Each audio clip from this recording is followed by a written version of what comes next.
Subscribe करे खातिर लाल button दबाई और भोजपुरी के ताजा अपडेट पहले पावे खातिर घंटी वाला बटन दबाई। छपरा जिला भोजपुरी पर्व वालों के बहुत बहुत स्वागत बा। जी हाँ, एगो भोजपुरी इंडस्ट्री से बहुत ही बड़ा खबर निकल के सामने आ रहा बा। वो लोग के बता दी कि आज पूरा देश में रक्षाबंधन के त्योहार बहुत धूमधाम से मनावल जाता, जहाँ की सुपरस्टार लोग भी पीछे नहीं के हटल। सुपरस्टार लोग भी राखी मना रहा बा। साथ साथ वो लोग के बता दी कि एगो बड़ा खबर ई बा कि खेसारी लाल यादव के बेटी अपना भाई ऋषभ यादव के राखी बंधली है, जौन की बहुत ही एक्सक्लूसिव फोटो आउट हुई, जौन की वो लोग के सामने छपरा जिला भोजपुरी लेके आई लही से बता दी। तो ये अपने आप में बहुत ही बड़ा खबर बा, काहे कि अपन भारतीय परंपरा के निभा रहल बा लोग। अगला पीढ़ी जौन की खेसारी लाल यादव हमेशा कहले कम से गांव से जुड़ल बानी सन, गांव से बहुत ताल्लुक रखे निसन, उहे बहुत ही बड़ा अच्छा फोटो लागत है देखे में।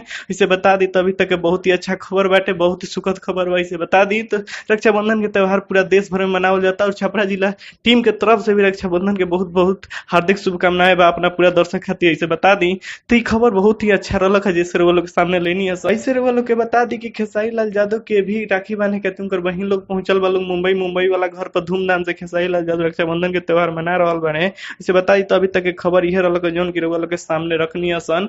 रउआ लोग के बता दी कि अगर रउआ लोग के वीडियो बहुत ही अच्छा लागल तो वीडियो को लाइक करी, शेयर करी, कमेंट करी। अगर अभी चैनल के सब्सक्राइब नहीं कैले तो लाल बटन दबा के चैनल के सब्सक्राइब करिए। वही जब बगल में घंटी वाला बटन दबावल ना भूली, ताकि रउआ लोग के अपडेट आसानी से मिल सको। धन्यवाद।